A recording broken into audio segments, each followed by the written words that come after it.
Ang kwentong ito ay hango sa totoong buhay. Mula ito sa isa nating kabayan na itago na lang natin sa pangalang Lino. Ito ay kwento mula sa kanyang lola. Taong 1936. Kabundukan ng Quezon. Tandan-tanda pa ni Lino ang kadakilaan na palaging binabahagi ng kanilang lola Magda. Isang gabi habang bumabagyo, nagsisiksikan silang magpipinsan sa maliit na kwarto ng kubo upang maaliw. Ikinuwento ni Lola Magda ang nangyari sa lolo nito. Merong 3 ex-convict noon na nakalaya matapos mapatawan ng 9 na taon sa krimen na ginawa. Hangarin ng grupong magbagong buhay, lalo na't nagawa lamang nila ang kasalanan dahil sa matinding pangangailangan. Mula sa Bilibid, bumalik sa probinsya ng Quezon, kung saan sila lumaki. Sinigurado nilang tahimik ang pagpunta doon, lalo na't may iilang nakakakilala sa 3. Si Sebio, ang dating leader ng grupo. Matalas ang pag-iisip nito. Palaging nakakaisip ng plano at malakas ang pangangatawan. Bagamat maraming ideya, minsan ay hindi pulido ang mga ito. Lumaki man sila sa mundo ng krimen, hindi may kakaila na parang naging kuya na ng grupo. Maasikaso at sinisigurado, protektado ang bawat isa sa kanila. Si Ambu naman ang tahimik sa grupo, bagamat hindi pala salita. Mabilis itong kumilos at dati itong magaling na magnanakaw. Idagdag pa sa abilidad nito ang matalas na pakiramdam, kaya't bago pa dumating ang panganib, kagad naiiwasan. Ang panghuli ay si Pelo. Siya ang bunso ng grupo, pinakamasiyahin, palakaibigan, maalam sa halamang gamot. Siya palagi ang gumagamot kapag may karamdaman ang dalawa. Dahil sa kagalingan at kakayahan ng 3, nahirapan ng kapulisang mahuli sila sa loob ng 1 dekada. Kaso kahit tila walang butas ang plano, isang araw ay nahuli din sila. Parang senyales ito ng Diyos na magbagong buhay na at huwag gamitin sa kasamaan ang angking galing na ipinagkaloob sa kanila.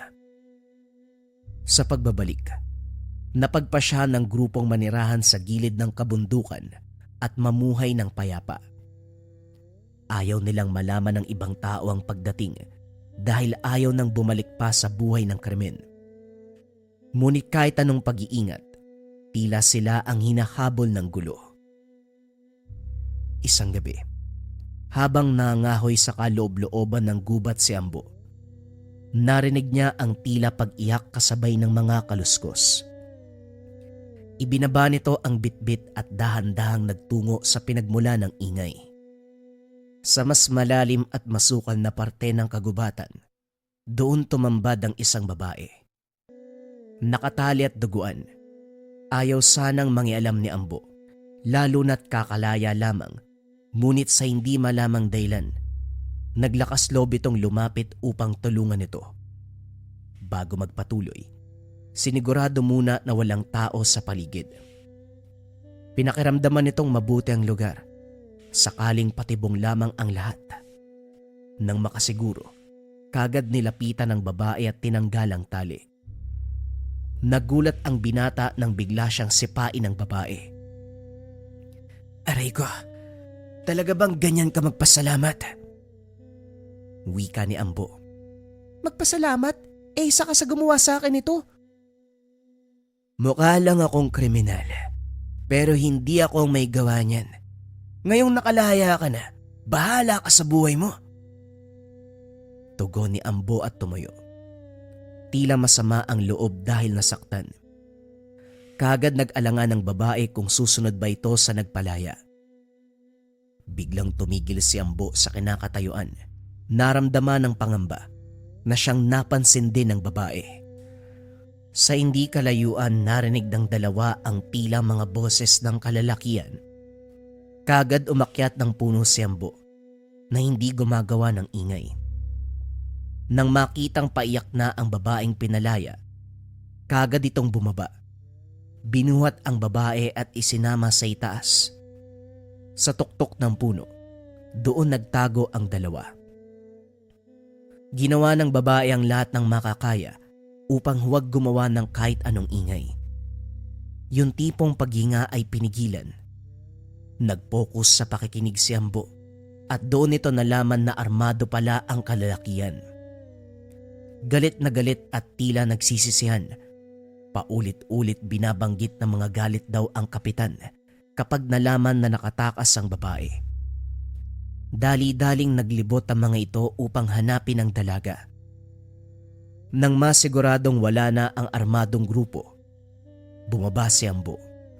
Dahil walang matutuluyan, isinama nito ang babaeng nagpakilalang si Rosita. Sa bahay, nalaman ng tatlo ang kaawa-awang dinanas ng babae. Ayon kay Rosita, dinukot umano siya ng armadong grupo, kasama pa ang ibang kababaihan. Ibinaba daw sila sa Maynila upang ibenta bilang alipin o magbigay aliw sa mga may kaya. Ang pinakamasaklap, ang kapitan na tinutukoy kanina ng mga armadong lalaki, si Kapitan Luciano, isang retiradong sundalo kung saan ginagamit ang naipong hukbo at koneksyon sa ilang opisyal ng gobyerno upang gumawa ng hindi makataong aktibidad. Paano kami makakasiguro na totoo ang mga sinasabi mo? Tanong ni Sebio. Kuya naman, nakikita mo naman yung itsura ni Rosita, di ba? Sino ba naman nasa tamang pag-iisip nagagawa ng ganyan sa sarili niya? Tignan mo, may nana pa nga yung iba nitong sugat. Wika ni Pilo. Lubos ang pagpapasalamat ng babae sa tulong ng tatlo. Bagamat nahihiya, naglakas loob itong manghingi muli ng tulong dahil nakuha ng armadong grupo ang bunsong kapatid ni Rosita. Natatakot ang dalaga na habang tumatagal, mas lumilit ang tsansang mailigtas ang bata. Pinagpahinga muna ni Pilo ang babae. Ayon dito, kailangan magpagaling upang magkaroon ng lakas na hanapin muli ang kapatid. Habang nagpapahinga si Rosita sa silid, nag-usap naman ang tatlo sa sala. Nagtatalo ang mga ito kung tutulungan ba ang babae o iiwas na lang sa gulo upang mamuhay ng payapa. Baka nakakalimutan nyo. Kakalaya lang natin ha. Baka nga hindi tayo makulong eh. Mamamatay naman tayo. Lalo na't sabi nga ni Ambo na grupo sila ng armadong kalalakihan. At isa pa, maraming koneksyon sa gobyerno ang kapitan na sinasabi ng babae kanina. Ano laban natin dun? Mga bagong laya lang tayo. Oo nga, Kuya Sebio. Pero nakita mo yung kalagayan niya, di ba? Parang hindi na makatao yung ginawa dun. Naging kriminal man tayo, pero hindi naman tayo demonyo katulad nila. Malay natin, Kuya. Ito ang paraan ng may kapal para makabawi tayo sa mga kasalanan natin noon. Ikaw, Ambo, ano sa tingin mo? Total, tatlo tayo eh. Narinig mo na ang dalawang panig. Dahil ikaw ang nakahanap sa kanya, ano sa tingin mo dapat nating gawin? Nag-isip muna ng maigi ang lalaki. Tama naman si Sebio na pwede silang mamuhay ng payapa at hayaan na lamang ang babae. Natulungan na nila ito. Hindi nila laban ang problema ng dalaga. Ngunit sa kabilang dako, alam ni Ambo na walang laban si Rosita sa grupo. Kung sasama ang tatlo, hindi man nila maililigtas ang lahat. Kahit papano, may pag-asa itong mailigtas kahit man lang ang kapatid ng dalaga. Pag-isipan na lang natin bukas. Hindi tayo pwedeng magpasya ng basta-basta, lalo na't nakasalalay ang kalayaan at buhay natin. Tama ka dyan. O siya, matulog na muna tayo. Lumabas si Ambo ng tahanan at nagpahangin. Kailangan nitong mag-isip ng husto. Dahil kung ano man ang piliin, siguradong mababago nito ang buhay nilang lahat. Naisip ni Ambo na wag nang makialam pa sa gulo ng iba. Sapat na siguro ang ilang taong pagkakakulong bilang kaparusahan sa mga kasalanan at nais na rin nilang magbagong buhay. Umuwi si Ambo matapos makapagnilay-nilay. Bagamat nag-aalangan, mas nanaig pa rin ang desisyon na umiwas sa gulo. Nang gabing yun, nanaginip ng kakaiba si Ambo. Tila nasa malagim na kapaligiran, napapalibutan ng mga bangkay. Umiiyak na bata at sumisigaw na kababaihan. Walang humpay sa paghingi ng tulong, ngunit walang nakakarinig ng pagmamakaawa. Siya lamang ang nakakarinig. Sinubukang takpan ng mga tenga ngunit kahit anong diin, tumatagos pa rin ang paghingi nila ng tulong. Gusto lang naming magsimula ng bagong buhay. Oo, nagkamali kami noon. Pero bakit ganito ang ginagawa nyo ngayon? Bagamat maraming ingay, isang boses ang pumaibabaw sa lahat. Lahat ng kasalanan may kabayaran. Lahat ng kabutihan ay may gantimpala. Ang medalyon ng hangin para sa pinakamabilis. Ang mutya ng bato sa pinakamalakas. At ang panghuli, ang halamang baston. Tanggapin niyo ang kapangyarihan ng mutya. Ang mga kapangyarihang ito'y hindi regalo lamang, kundi isang panawagan. Kinabukasan, nagising na lamang ito sa pagtilaok ng manok. Bagamat nagtataka, inisip na lamang na panaginip lang ang lahat. Kaso nga lang pagtayo ni Ambo, nagulat ito nang may malaglag sa kama. Isang kwintas, itimang tali at merong nakalagay sa gitna. Nanlaki mga mata, dali-daling pinuntahan sila Sebio at Pilo. Nagtagpo ang tatlo sa sala, pare-parehong nagtataka bitbit na magamit. Sinasabi niyo ba na pare-pareho tayo ng panaginip? Parang gano'n na nga kuya. Magkakatugma mga kwento natin at tignan mo. Bit-bit natin mismo magamit. Hindi umimik si Ambo. Gusto man itong mamuhay ng payapa, tila mas kailangan sila ng mga tao. Ito na siguro ang senyales na gamitin natin ang ating kakayahan, hindi para gumawa ng mga krimen, kundi gamitin para sa kabutihan. Kung totoo nga ang sinabi ng diwata sa panaginip natin, bawat gamit ay may kapangyarihan. Tama ka kuya. Mutya ng bato para sa pinakamalakas. At ito naman ang para sa hangin. Nandito din ang halamang baston. Pero hindi sinabi kung ano talaga ang kapangyarihan, hindi ba? O kung paano natin ito mabubuksan. Sa tingin ko malalaman natin to ng kusa. Hindi naman siguro tayo papabayaan ng diwata sa panaginip natin. Lalo na't siya nagbigay ng mga ito, hindi ba? Nang matapos ang pag-uusap, doon na naging buo ang kanilang desisyon. Hindi natin sasayangin ang pinagkaloob ng kalikasan. Puntahan natin si Rosita para sabihin sa kanya ang balita. Pagdating nila sa silid, nagtaka ang mga ito kung bakit hindi binubuksan ng babae ang pinto kahit ilang beses silang kumakatok. Nang buksan ang kwarto, nakita nilang wala na pala ang babae. Hinanap nila sa labas si Rosita. Nag-alala kung napano na ito. Habang naglalakad, napahinto kagad si Ambo.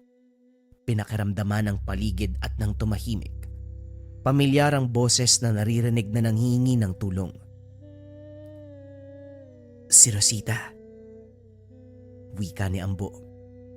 Kagad nilang naintindihan at sinundan.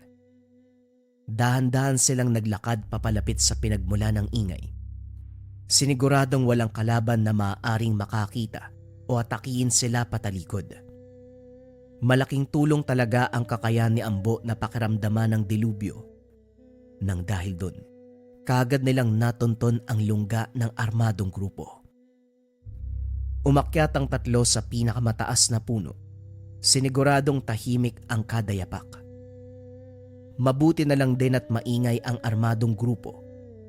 Tila mga nakainom at wala sa tamang pag-iisip. Kitang-kita ni Ambo na hawak sila ni Rosita. Wari nito, sinubukang iligtas ang kapatid. Mag-isa ngunit kagad nahuli. Nakita din ito kung paanong itulak at hilahin na parang hayop ang dalaga habang pinagtatawanan ng grupo. Nakatikim ng ilang suntok at paso mula sa sigarilyo si Rosita, ngunit nanatili siyang matatag. Walang ibang sinabi kung hindi palayain ang bunsong kapatid. Sabay-sabay nagtawanan ang mga kalalakihan dahil dito. Sinubukang halikan ng isa si Rosita, ngunit pumalag ito at dinuraan ng lalaki. Nakatanggap ng napakalakas sa sampalang dalaga na siyang dahilan ng pagkatumba nito. Kagad nagpantig ang tenga ni Ambo nang marinig na hahalayin nito ng grupo at isusunod ang kapatid. Biglang humangin ng napakalakas ang paligid. Tila mababali na nito ang mga puno ng nara. Nagsiliparan din ang kagamitan ng grupo, kaya kahit papano nahimasmasan sila ng kalasingan. Nabulabog ang kampo nang biglang may kumalampag na napakalakas. Tingnan nyo nga kung ano yun. Wika ng isa sa mga armadong lalaki. Nakatutok lamang ang baril nito kay Rosita. Kung sakaling manlaban, hindi ito mag-aalangan na paputokan ng dalaga. Kahit na binabantaan na ang buhay, tanging kaligtasan lamang ng kapatid ang nasa isip. Pagbalik ng ilan, nagpasya ang grupo na bumalik sa kanilang lungga. Dala-dala ang babae. Sumakay ang mga ito sa kani-kanilang truck at naglakbay. Sinundan naman sila ng 3 ngunit sa kasamaang palad. Iniwan nila ang mga sasakyan sa labas kaya't hindi nakapasok sa loob ng kampo. Nang makasiguradong wala ng kalaban sa labas, umahon na ang 3 sa pinagtataguan. Pinakiramdaman ni Ambo ng mabuti ang paligid. Napansin na tila umiinit ang medalyong hawak. Nakita niya na napapalibutan ng makakapal na rehas ang lugar. Kahit manipis na tao ay hindi makakalusot dito. Gamit-gamit ang medalyon ng hangin, lumusot si Ambo at bahagyang binuksan ng pintuan. Mabuti na lang at walang nagbabantay sa pasukan. Wari nila, nagkakasiyahan ang grupo at walang gustong maiwan. Nagpatuloy sa pagmamasid habang nagtatago. Ngunit kahit anong ingat nila, meron pa rin nakakita sa 3. Napakalakas ng serena ng kampo. Dali-dali silang pinaulanan ng bala ngunit gamit ang baston. Tila nasasalag ng mga dahon ang bala ng baril. Kalaunan, napalibutan ng mga halaman ng bawat sandata. Pinigilan din ito ang mga kalaban sa pagkilos. Bagamat nahuli ang lahat, meron pang iilan na nakalis. Gamit ang kanilang kutsilyo, tinadtad ng ilan sa armadong grupo ang mga halaman at ugat. Akala nila tatakas ang grupo, ngunit bigla silang inararo ng mga sasakyan. Kagad humarang si Sebio gamit ang mutya ng bato. Pinigilan nito ang truck gamit ang mga kamay. Dito na tuluyang kinalabutan ang armadong grupo. Naiwan muna si Pilo at sinigurado na walang makakatakas sa mga ito. Ibinalot ang bawat isa sa mga ugat at halaman na siguradong walang bitbit na kahit anong sandata. Habang si Sebio at Ambo nagpatuloy para hanapin si Rosita at ang mga biktima ng sindikato. Makalipas ang ilang sandali, natagpuan ng 2 ang kulungan ng mga biktima. Gamit ang medalyon ng hangin, lumusot sa loob ng kulungan si Ambo. Pinalaya ang mga babae. Sebio, wala dito si Rosita. Samahan mo muna ang mga babae hanggang makalaya sila. Dito muna ako. Hahanapin ko muna si Rosita. Tumango si Sebio at sa pangunguna nito, lumabas ang grupo ng kababaihan. Nagulat si Ambo. May humila sa damit, isang batang babae. Bakit hindi ka sumama? Sige na, sumunod ka na habang ligtas pa. Si Ate Rosita. Dito napagtanto ni Ambo. Ito ang tinutukoy na kapatid ni Rosita. Napagpasya na lang ng binata na isama ito sa paghahanap sa kanyang ate, lalo na't mukhang nakalayo-layo na rin ang grupo ni Sebio. Sa labas, inutusan ni Sebio na pumunta ang grupo sa taong bayan upang makahingi ng tulong. Nagtaka ang mga ito kung bakit hindi kagad sa otoridad sila lumapit. Ngunit ayon dito, may kapit sa gobyerno ang pinuno ng sindikatong kumuha sa kanila. At kung dederecho lamang, malaki ang posibilidad na hindi sila tulungan at maaaring tuluyan silang patahimikin. Dahil sa payo ni Sebio, nagtungo ang kababaihan sa taong bayan at doon nangingi ng tulong. Dahil sa dami ng nakakalam, may hirapan na ang kanilang gobyernong patahimikin ng mga biktima. Bumalik si Sebio sa loob ng kampo upang tulungan ang dalawa. Laking gulat nito nang makitang sugatan si Pilo. Ano nangyari sa'yo? Asan sila? Dumating ang kapitan. Kahit mag-isa siya, mag-iingat ka. Pinaulanan sila ng bala ng grupo pero hindi tinatablan si Sebio. Napahinto nang may dumating na lalaki. Bawat yabag ng paa, naririnig ng lahat. Si Kapitan Luciano, bagamat matanda na, malaki ang pangangatawan nito. Kung ibabatay lamang sa itsura, mapagkakamala na nasa edad 30. Maganda ang hubog ng katawan. Sa isang kamay ay bitbit niya si Rosita, puno ng pasa at dugo. Ngunit lumalaban pa rin. Dahil sa nakita, bahagyang humina ang loob ni Sebio, dahilan kung bakit ito tinamaan ng bala. Dala ng komosyon, nagpunta kaagad si Ambo dala-dala ang bata. Nang makita ang pangyayari, itinago niya muna ang kapatid ni Rosita upang manatiling ligtas. Sa sobrang lakas ng hanging ginawa ni Ambo, hindi napigilan ng iba na matumba. Habang nagkakagulo, pasimple namang lumapit si Ambo kay Rosita.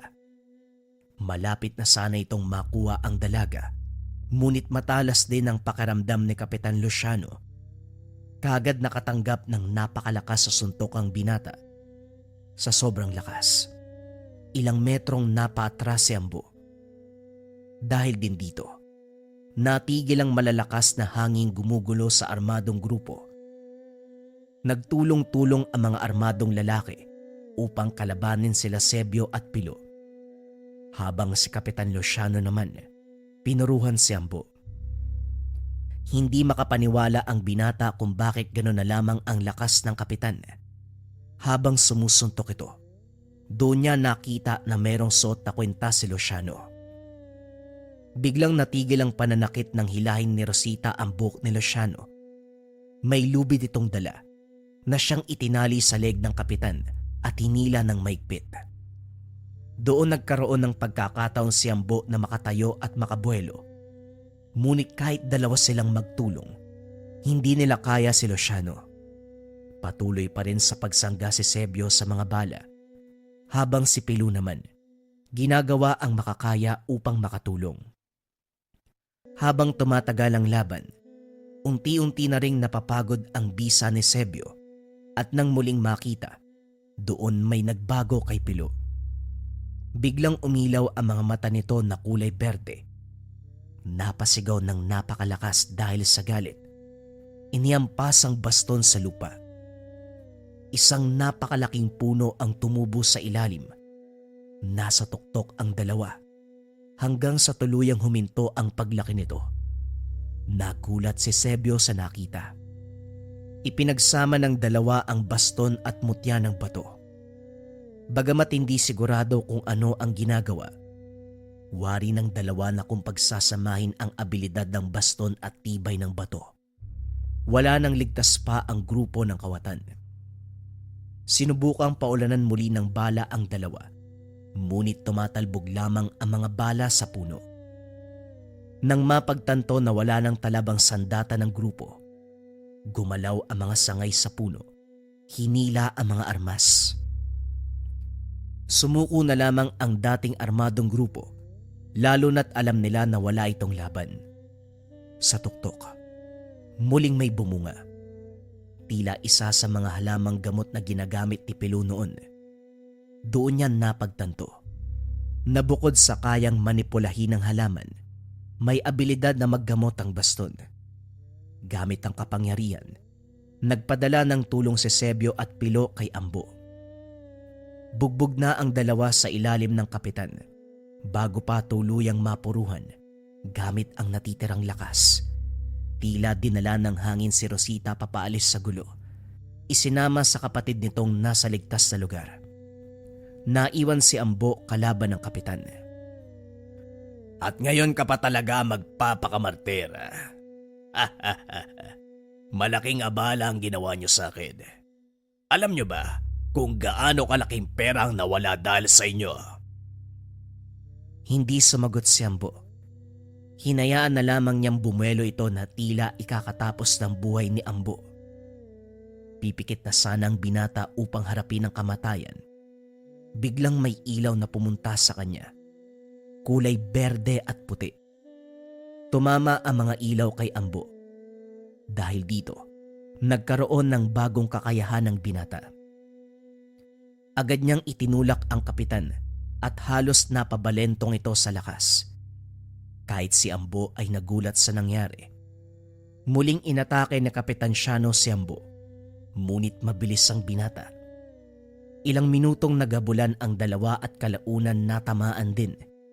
Kaagad namang naghilom ang mga sugat na natamo ni Ambo. Sa tulong ng halaman ay nagpatuloy muli ang labanan. Makalipas pa ang ilang sandali, napagtanto ng Kapitan Luciano na wala na itong laban sa bagong kapangyarihan ni Ambo.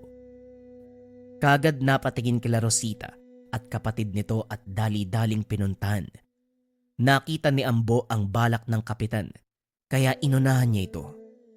Ngunit sa halip na mahila si Rosita, si Ambo ang nakuha ni Luciano. Kaagad binalibag ng kapitan ng binata ng napakalakas na kahit may kapangyarihan ito, damang-dama ang sakit. Nang mapagtanto ni Ambo na balak palang patayin ni Kapitan si Rosita, tila nag-alab ang damdamin nito. Umilaw ang mga mata na kulay asul. Unti-unting dumilim ang paligid.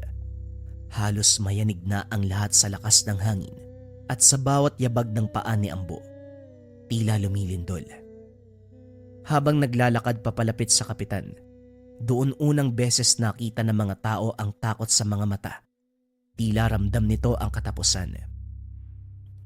Nang mahawakan ni Ambo ang lider, walang humpay niya itong pinagsususuntok hanggang sa mabali na rin ang buto nito.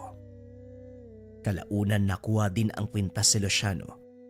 Kaagad dinurog ni Ambo sa kamay upang masigurado na hindi na ito magagamit pa. Buhay man, halos hindi na makatayo si Luciano. Tuluyan ng sumuko ang grupo kasama ang kapitan. Dumating ang taong bayan kasama ng mga kababaihang pinalaya, kasama ang mga korap na opisyal. Isiniwalat nila ang kahayupang ginawa ng grupo. Nagkaroon ng hustisya ang bawat biktima. Lubos na nagpapasalamat ang taong bayan lalo na ang mga nabiktima. Dahil sa wakas, wala na ang naghahasik ng lagim sa kanilang bayan. Matapos ang insidente, muling niyakap ng baryo ang tatlo. Sa halip na ituring silang kriminal, ginawang tagapagbantay ng kagubatan, tagapagturo ng kabutihan. Hindi pinanghawakan ng mga kapangyarihang pinagkaloob sa kanila.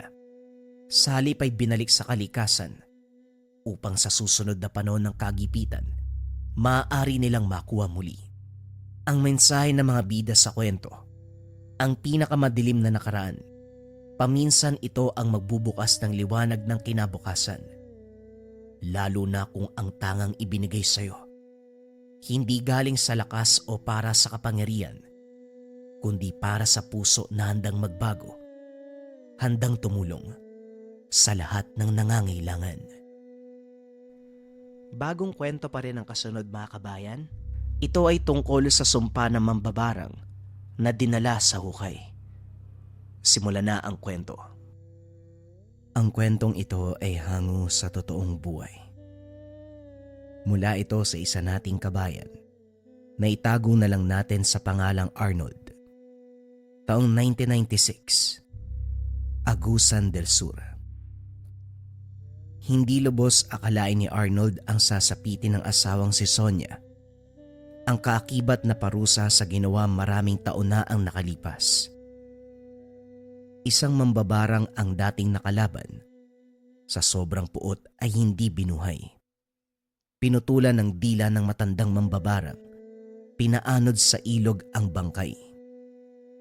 Binata pa lamang siya nang mangyari ito, at bago ang pamamaslang, sinumpa ng mambabarang na magdurusa ang pamilya niya pagdating ng araw. Matagal din siyang nakapag-asawa kung kaya't nakalimutan ang tungkol dito. Pero ngayon na unti-unting nararamdaman ni Sonia ang kakaibang bigat sa katawan, hindi maiwasang mapaisip ni Arnold. Hindi ko na alam kung tama pa ba tong nararamdaman ko, Arnold. Hindi naman ako tsikadora pero ang kati ng dila ko minsan. Kakaiba yung kati kasi parang mapuputol. Kailangan ko siguro magtanong kay Papang Brando. Baka alam niya kung anong gamot eh. Kapag ganito na ang reklamo ng asawa, babalik sa isip ni Arnold ang sumpa ng mambabarang. Hindi pa ito binanggit kay Sonia. Lihim na lamang siyang napapadasal na sana wala itong kinalaman. Kaso nga lang naroon pa rin ang pangamba. Baka naman kasi kumain ka ng kung ano-ano, kaya kumakati ang dila mo. Maraming pagkain na ganyan, meron ding prutas. Ikaw naman kasi, kapag merong nagyaya sa'yo ng salo-salo, pumupunta ka kagad. Baka isa rin sa udyat na huwag kang patay gutom. Tugon ni Arnold, dahilan para masabunutan ng asawa. Sira ulong to. Ako pa talaga yung patay gutom. Nag-aya mga kaibigan at kaanak ko, alam nga namang hindian ko. Alam mong magagalit ang mga yun kapag wala ako eh. Isang salita mo pa talaga, tatamaan ka sa akin. Eto naman hindi mabiro oh. O na, pupuntahan ko si Papang Brando. Hindi ko lang din alam kung nasa bahay ba siya ng ganitong oras. Alam mo naman na lasenggo yun eh. Kung makalis ng tahanan at makahanap ng inumin, kinabukasan na umuwi. Ewan ko nga dyan sa lolo mo.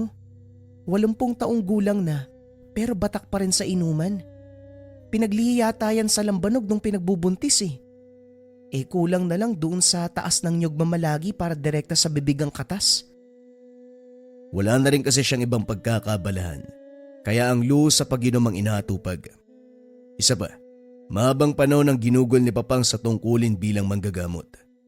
Nagsimula siya 15 anyos hanggang tumanda. Hindi naranasan ng buhay binata. Huwag mo nalang punahin eh.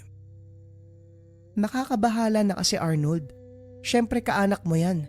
Kapatid ng yumao mong lolo. Ano man ang masabi ng mga tao sa kanya, madadawit ka talaga lalo pa ikaw na lang ang nag-iisang pamilya sa angkan nyo. Kahapon lang, nakausap ko si Aling Marites eh. Nagreklamo kasi yung binigay na gamot ni Papang hindi tugma sa sakit ng bata. Ayun, lumala daw yung kalagayan. Mabuti na itakbo kagad sa bayan. Tungkol dyan kasalanan din nila. Yang Aling Marites mapilit din eh. Alam ng lasing tapos magpapasuri. Ang resulta hindi tugma. Ang naibibigay na gamot ni Papang. Tapos siya pa ang maninisi. Makita ko lang ang bungal na matandang yan. Talagang makakatikim sa akin yan ng sermon. O tama na nga yan, ang dami mong sinasabi. Puntahan mo na si Papang Brando bago pa makaalis. Hindi na kita masasamahan ha. Ang layo kasi tapos medyo masakit pa yung balakang ko. Ayusin mo yung pagsabi. Kapag ang dala mong gamot, mali tapos lumala yung kalagayan ko, makikita mo talaga. Tumango si Arnold. Kamot ulong nagtungo sa kusina para dalhin ng ulam ng matandang manggagamot. Saktong pritong isda ang niluto ni Sonia na paborito din ito. Pagdating sa kubo ni Papang Brando, Laking gulat ni Arnold dahil may kinakausap itong lalaki. Siguradong unang beses palang nakita, pero masyadong pamilyar sa kanya ang tindig nito, lalo na ang mga mata. Nang lumingon, napatitig siya. Kagad ding naudlot nang mapansin na manggagamot ang pagdating niya.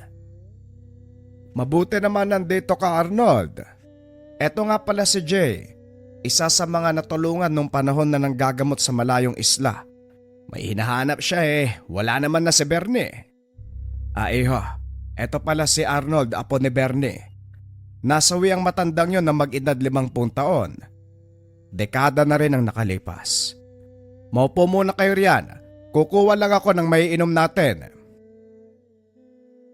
Pumasok ito ng tahanan upang maganda ng makakain sa bisita. Si Arnold naman ay sinulyapan ng binatang karap. Kung tatansyahin ng edad, nasa 20 taong gulang pa lamang. Napapaisip siya kung ilang taon ito nung tinulungan ng yumaong lolo. Gayunpaman, iwinaksi muna sa isipan para tulungan si Papang sa paghahanda ng merienda. Nang magkaharap na sa mesa, ang matanda mismo ang nagsimula ng usapan dahil mahilig itong balikan ng nakaraan, lalo na kung merong kinalaman sa panggagamot. Kahit ang mga kaganapan na napakatagal na ang nakalipas ay binabanggit pa rin. Panay ngiti, panay tango ang binatang si Jay. Nakikisakay lamang siya sa mga kwento ng matanda. Nang marindi si Arnold dahil ilang beses nang narinig, pinutol na ang usapan. Mamaya na kayo magkwentuhan, Papang. Ako na muna ang kausapin nyo, may ikukonsulta ako Si Sonia may iniinda na naman. Ano bang igagamot kapag nangangati ang dila? Putulin mo. Yang kasing asawa mo napaka daldal Nakikita ko yan nasa kapitbahay lang ang pagmumuka.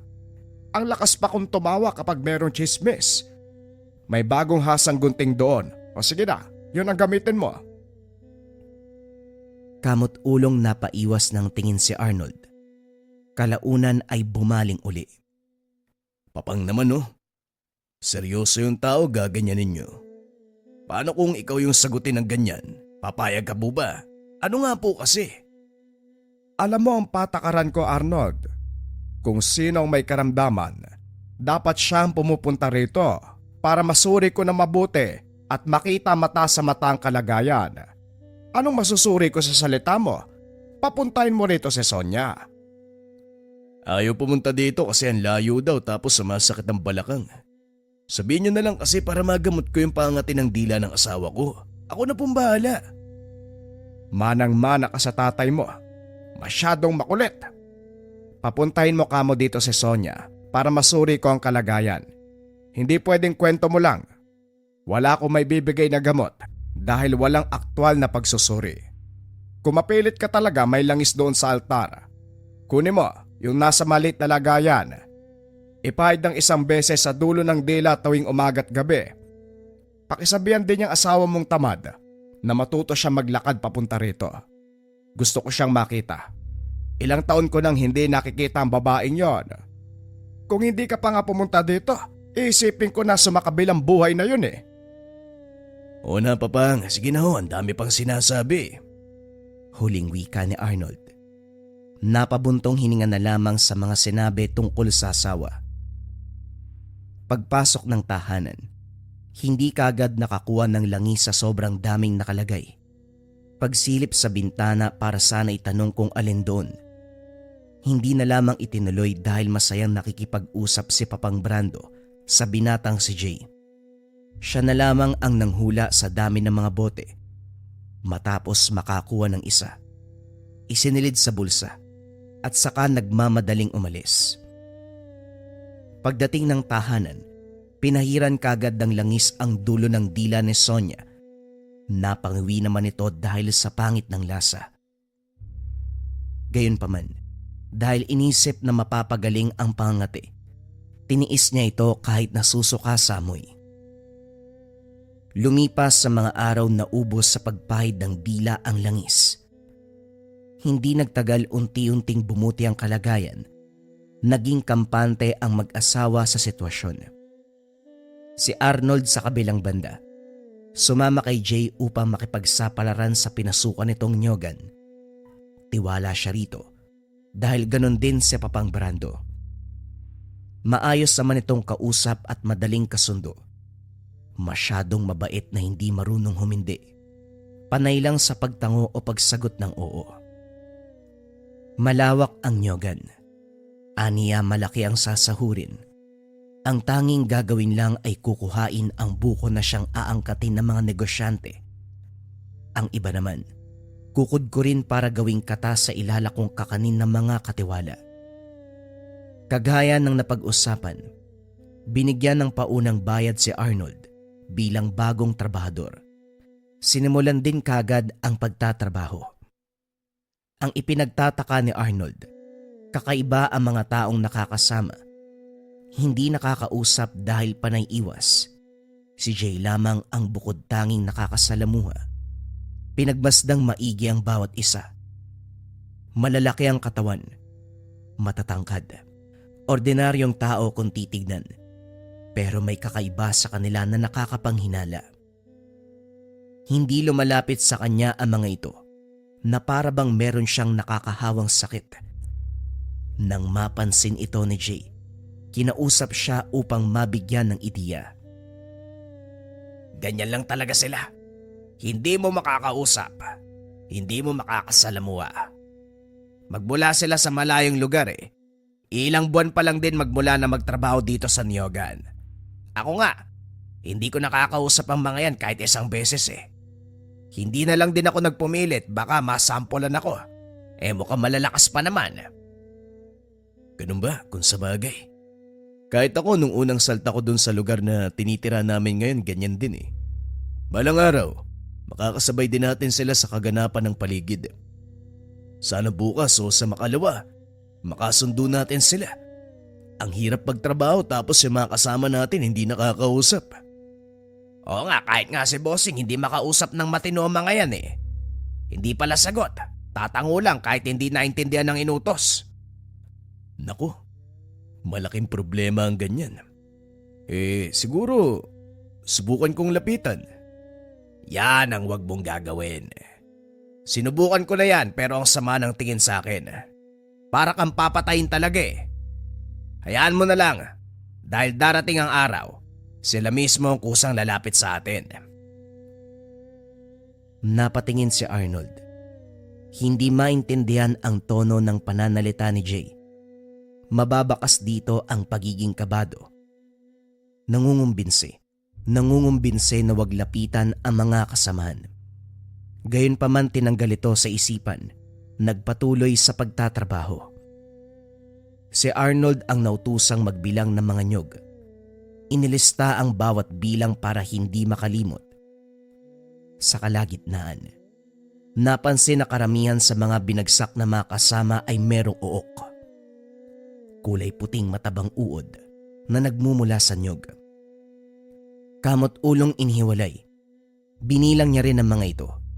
Pagkatapos ay pumasok sa opisina ng amo para ipakita ang nakalista. Bukod sa mga kasamahan, isa ang kanilang amo sa hindi maintindihan.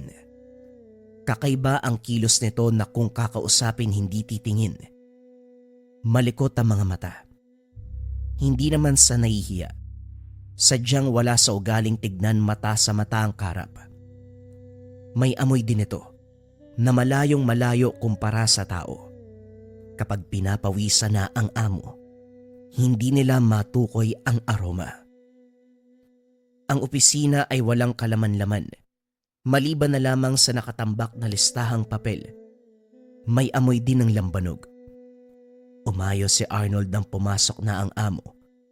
Nakayuko itong naglakad diretso sa upuan. Boss, eto na po yung listahan sa binilang kong nyog. Karamihan po kinain ng uok eh. Pinaghiwalay ko na rin ho para pagdating na mag-aangkat, hindi na magsasayang ng oras sa pagpili ng matinong bunga. Naghintay ng sagot. Nailang na lamang siya dahil hindi sumagot ang amo. Sinubukan magsalita muli pero tahimik ito. Dahan-dahan na lang siyang lumabas ng opisina. Nagtaka dahil paglingon sa may bintana, nahuling nakatingin sa kanya pero kagad umiwas. Ano ba tong lugar na to? Parang hindi tao ang mga kasama. Hindi na makausap ang mga kasamahan. Pati ba naman ang amo? Wala yatang matino sa lugar na to eh. Wika ni Arnold sa sarili. Kamot ulong bumalik sa pagtatrabaho. Sa puntong ito, inabala ang sarili sa pagbibiyak ng mga nyog na gagawing kopra. Dalawa sila ni Jay sa pagtatrabaho, kung kaya't naaaliw dahil may halong kwentuhan. Kaso nga lang sa hinaba-haba ng pag-uusap, sumagi sa isip ni Arnold ang isang bagay. Ang pagiging pamilyar ng mga mata ng binata. Napatigil siya.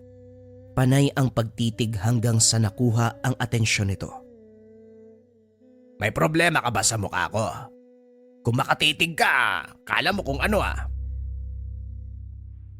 Dito rin niya napansin na masyadong kasywal ang pakikitungo ng binata sa kanya ni hindi gumagamit ng po at opo bilang paggalang dahil kung tutuusin ay mas matanda siya rito.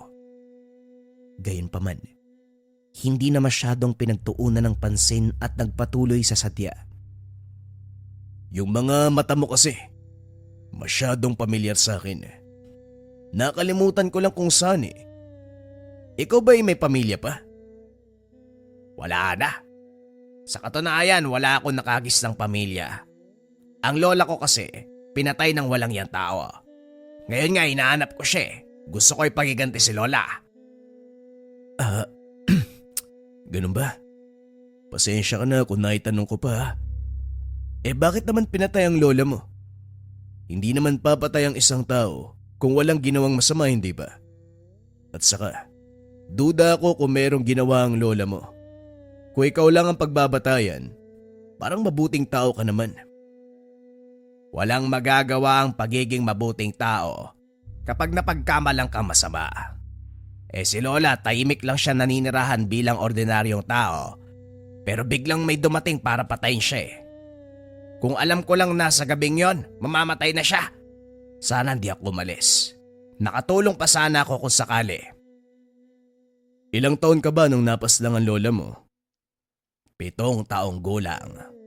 Pero kahit papano, may natutunan ako para lumaban. Swerte lang talaga ang taong yon kasi nakaalis ako eh. Kung nagkataon, siya ang mapapatay sa amin. Hindi ako makakapayag na hindi makaganti, ano? Natahimik si Arnold. Tumango na lamang sa mga sinabi nito. Nagpatuloy ang pagtatrabaho. Pagkatapos ng pagbiyak, isa-isang hinakot ang mga pinagsidlan at saka nagtungo sa bodega. Sa kabilang banda, naghahakot din ang iba pang kasama. Nagtaka muli si Arnold dahil kung magbuhat ang mga ito ay parang kay dali. Dalawang sako pa ang pasimpleng binibitbit. Isa-isa niya itong pinagmasdan at lalo siyang nagtaka dahil umayos ang mga ito nang makita siyang nakatingin. Kung kanina walang kahirap-hirap, ngayon 2 tao na sa isang sako. Kamot-ulong natatawa si Arnold. Siguro may sapak talaga sa ulo tong mga to eh. Ano naman kung nakatingin ako? Kung kaya nilang magbuhat ng maraming sako, pakialam ko. Kung magtago naman ng kakayahan para... Ay nako. Jay, ano pala yung susunod na gagawin? Nabaling ang atensyon ni Arnold sa paglabas ng binata mula sa opisina ng amo. Ang sabi ni boss, pwede muna tayo magbakasyon ng ilang araw. Marami pang nasa bodega at wala pang mag-aangkat. Hindi kasi pwedeng ani ng ani tapos natatambak ang mga produkto. Ito pala yung sahod. Gulat na napatingin si Arnold sa inabot na sobre. Kakatanggap lang ng paunang bayad kaninang umaga. Pero meron na naman. Sahod na naman. Ganito ba talaga dito? Nagbayad na yan ah. Ay, di ko nabanggit, oo. Ganito talaga ang patakaran ni bossing. Tumitingin si boss sa sipag ng tao. Wala kang tigil sa pagtatrabaho magmula kaninang umaga, kaya nagdagdag ng sahod yan. Tanggapin mo na. Nga pala bago ka umuwi, mag-inuman tayo. Natawa si Arnold nang mag-aya ito. Pumwesto kagad sa mesa habang naghahanda ng maiinom si Jay. Ito rin mismo ang nagtimpla ng lambanog. May hinalo para lalong umasim at magkakulay. Siya ang unang tinagayan na kagad namang nilagok. Humaba ang usapan. Nagkatuwaan habang pinulutan ang buko. Namangha din si Arnold ng prituin ng binata ang uok para isama sa pulutan. Ito ang unang beses na nakatikim. Ang buong akala'y walang pakinabang ang ganitong peste. Masarap ang pagkakaluto, kaya naman ginanahan sa pagkain. Naubos ang isang plato. Sakto ring tinamaan ng pagkalasing. Makaraan ng ilang sandali nagpaalam si Arnold na uuwi. 10 oras nang makarating. Naabutan ng asawa na hindi na halos makahinga sa nararamdamang pangangati. Nagdurugo na ang bibig sa walang tigil na pagkamot. Gumagamit na ito ng kung ano-ano para mawala ang pangangati, kaso nga lang lalong lumalala. Dali-daling pinahida ng langis. Sa kabutiang palad na wala makalipas ang ilang sandali. Bakit mo ba kasi tinago yan? Tignan mo tuloy yung nangyari sa akin. Inutusan nga kita bago ka umalis sa trabaho para kapag sinumpong ako, kaya kong mag-isa tapos tinago mo. Papatayin mo ba ako? Ang sakit oh! Natahimik din kagad matapos makagat ang dulo ng dila sa pagsasalita. Pasensya ka na. Ang linaw kasi ng pagkakasabi ko na doon ko sa damitan nilagay.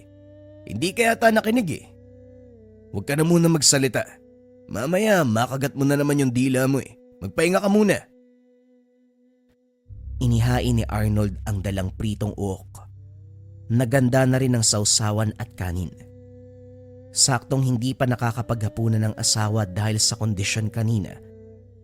Nang kaya ng lumunok. Nagsimulang kumain. Nung una ay ayaw pa nitong kainin dahil naninibago sa putahe. Pero nang matikman, hindi tumigil sa pagsubo hanggat may natitira sa plato. San mo naman nalaman ng ulam na yan? Ngayon ko lang narinig na pwede palang ulamin ng uod ng nyug. Akala ko, pangpeste lang yung insektong yan eh. Si Jay kasamahan ko sa trabaho, siya nagluto niyan. Pinalutan namin kanina. Nagtabi siya para baunin ko sa pag-uwi. Grabe ka naman kumain. Dinaig mo pa ako eh. Pagkatapos, pareho silang nagpahinga. Magkatabi sa pagtulog pero nagtataka si Arnold dahil panay pa rin sa pangate ang dila ng asawa. Paulit-ulit na pinahira ng langis pero hindi tumatalab. Lalong lumalala ang kalagayan. Naiiyak na si Sonia dahil parang may nabubuhay na uod sa loob na walang humpay sa paggalaw. Dumagdag pa dito ang kirot. Sinuri ni Arnold ang bibig ng asawa. Hindi makapaniwala sa nakikita. May maliit na uok sa mismong dila. Buhay na buhay. Dali-daling kumuha ng sipit at saka isa-isang inalis. Hindi mabilang sa sobrang dami. Sa sandaling natanggal ay kaagad namatay. Wala ni isang nakaimik sa nangyari. Parehong naguguluhan kung paanong nagkaroon ng uok sa dila ni Sonia. Kalaunan naglabas ng saloobin ng babae. Baka mangkukulam yan si Jay. Nagkukunwari lang na pagkain yung binigay pero may sumpa pala. Ako pa talaga ang pinakain mo ha. Tignan mo nangyari sa akin oh. Gusto mo ba ako mawala ng maaga? Walang tigil sa pagsasalita si Sonia. Paulit-ulit na hinahampas si Arnold. Hindi ito pumalag dahil walang katotohanan ang sinabi ng asawa. Dito na rin siya napaisip ng husto sa katauhan ni Jay. Ilang sandali pa dumating si Papang Brando. Habol hiningang pumasok sa tahanan. Halos matumba dahil sa pangatog ng tuhod. Papang, anong ginagawa nyo rito? Dito pa talaga sa mahirap ang daanan ha? Mapano pa kayo eh? Ano po bang sadya nyo? Wika ni Arnold. Pinopo at saka pinainom ng tubig upang kumalma. Mahabang katahimikan ang pumagitna. Nang titigan ni Papang Brando si Sonia. Nailang ang babae dahil tagos sa kaluluwa ang pagtitig. Pero bago pa man makapagreklamo, nagsalita ang matanda. Patawarin niyo sana ako dahil hindi ko kagad napansin ang panlilinlang ng binatang yon. Pati ako nagulat kung paano ko nadala sa orasyon niya. Mabuti na lang napansin ko ng tumagal. Sonia, tatapatin kita. Ang pangatay ng dila mo, hindi ordinaryong karamdaman dahil yan sa pambabarang. Ikaw Arnold, may minsan ba may nakasalamuha ka mambabarang? Yung binata, kilala mo ba talaga? Duda kung ginamot siya ng Lola Berne mo. Posibleng paraan niya yon para makalapit sa atin. Ano po? Mambabarang? Si Sonia binarang? Tama ang narinig mo. Biktima ng pambabarang si Sonia. Pero hindi isinasagawa ang ritual ngayon. Matagal na panahon na itong inusal. Tinanong kita may nakasalamuha ka bang mambabarang noon? Ano ang ginawa mo para isumpa ang taong nakakasama mo? Sa puntong ito, malinaw na bumalik sa alaala ni Arnold ang nangyari. Pamamaslang sa mambabarang na humamak sa ama. Matagal na panahon na ang nakalipas. Ito ang huling mambabarang na nakalaban ng yumaong Lolo Bernie bago pa ito namayapa. Biktima nito ang ama. Si Lolo Bernie ang kumalaban. Naareglo pero sa galit ni Arnold, palihim na pumuslit at pinatay ang mambabarang. Nakalapit dahil bitbit ang pangontra ng lolo. Nagbitaw ang mambabarang ng sumpa kung kaya't pinutulan ng dila bago tinuluyan. Ngayon, napagtanto ni Arnold ang nangyayari sa asawa. Meron po pero talaga bang nangyari na nga papang? Paano po si Sonia? Muling natahimik si Papang Brando. Bumaling ang tingin kay Arnold. Hindi makapaniwalang pati ito ay tinamaan na ng barang. Sinuri ang binata. Nasa katawan na nito ang sumpa. Makaraan ang ilang sandali. Nagsimulang mangate ang dila. May lumabas na uok. Matapos ang ilang ulit ng pagkalmot. Dali-daling binigyan ng unang lunas upang matigil ang paglabas ng insekto. Pagkatapos ay nagsagawa ng ritual para kontrahin ng barang. Sa unang bahagi masasabi ni Papang Brando na matiwasay ang daloy. Subalit sa kalagitnaan, nagtataka ng may puwersang pumasok sa ritual. Nasira ang buong proseso. May sumasamang orasyon na mula sa kabilang panig. Hindi magawang pigilan dahil sa sobrang lakas. Diyos ko naman, kung kailan ako tumatanda, saka makakatagpo ng kalabang napakalakas. Mariosep, ayaw talaga magpaawat. Bumabakat ang mga ugat ni Papang Brando. Ginagawa ang lahat para pigilan ang kalaban kaso nga lang kinulang sa lakas. Umabot sa punto na tumilapon sa kanalalagyan. Sa kabilang banda, pareho ang kalagayan ni Arnold at ng asawang si Sonia. Labis ang pangate ng dila. Tagaktak na rin ang maliliit na uok. Hindi na kaya pang sikmurain dahil sa tindi ng amoy. Sa pagsusuri ni Papang Brando sa nanghimasok na puwersa, hindi ito mula sa isang tao, kundi may halong lakas ng engkanto. Dito napagtanto na ang kalaban ay sanib puwersa ng mambabarang at elemento. Gayunpaman, hindi nagpatalo ang matanda. Kahit nangangatog na ang buong katawan, minabuting tapatan ang kabilang panig. Bumato ng orasyon at dasal. Inusalang lahat ng natutunan sa aral ng kanan. Hindi nagtagal, unti-unting nabawasan ng puwersa. Kinargahan at pinagtibay ni Papang Brando ang bakod ng pangontra hanggang sa kusang lumitaw ang kalaban. Pagkatapos nito, sinelyohan ang buong paligid para walang makapasok. Matagumpay na natanggal ang sumpa ng barang. Hindi na kailangan makipag-ugnayan o makipag-usap sa espiritual na kamalayan ng mangbabarang. Ay nako, hiningal ako sa sitwasyon. Mabuti na lang natalo ko. Ito talaga magpapatunay na kahit matanda na, marunong pa rin lumaban. Papang, sigurado po ba kayo tapos na ang paghihirap namin ni Sonia? Sa tingin ko po, may kinalaman ito sa pinaslang kong mambabarang noon. Matagal na yon pero bakit ngayon lang umepekto? Pinatay ko yung mambabarang eh. Pinatay mo nga, pero buhay ang naiwang sumpa. Tumama kay Sonia. Ang nangyari sa'yo, mali ko kung saan mo nakuha yan. Pero kung pagbabatayan ng sumingit kanina sa ritual, yung mambabarang ay may puwersa ng engkanto eh. Napapaisip nga ako. Saan ka ba nagpunta kanina? Buong araw ka nawala eh. Nagtatrabaho si Jay, yung mga kasama namin, tapos yung amo. Tinignan ni Arnold ang sobre. Nanlaki ang mga mata dahil mga ugat ang laman. Nalinlang ka rin. Kagaya kung paano ko linlangin ang binata. Nakalimutan ko ang pangalan, Jay pala. Sandali. Ngayong alam na natin ang pangalan, papatahimikin na natin siya. Nasimulan na eh. Di tapusin na natin. Sinamahan ni Arnold pabalik ng tahanan si Papang Brando. Nakita ang ginawa nitong ritual.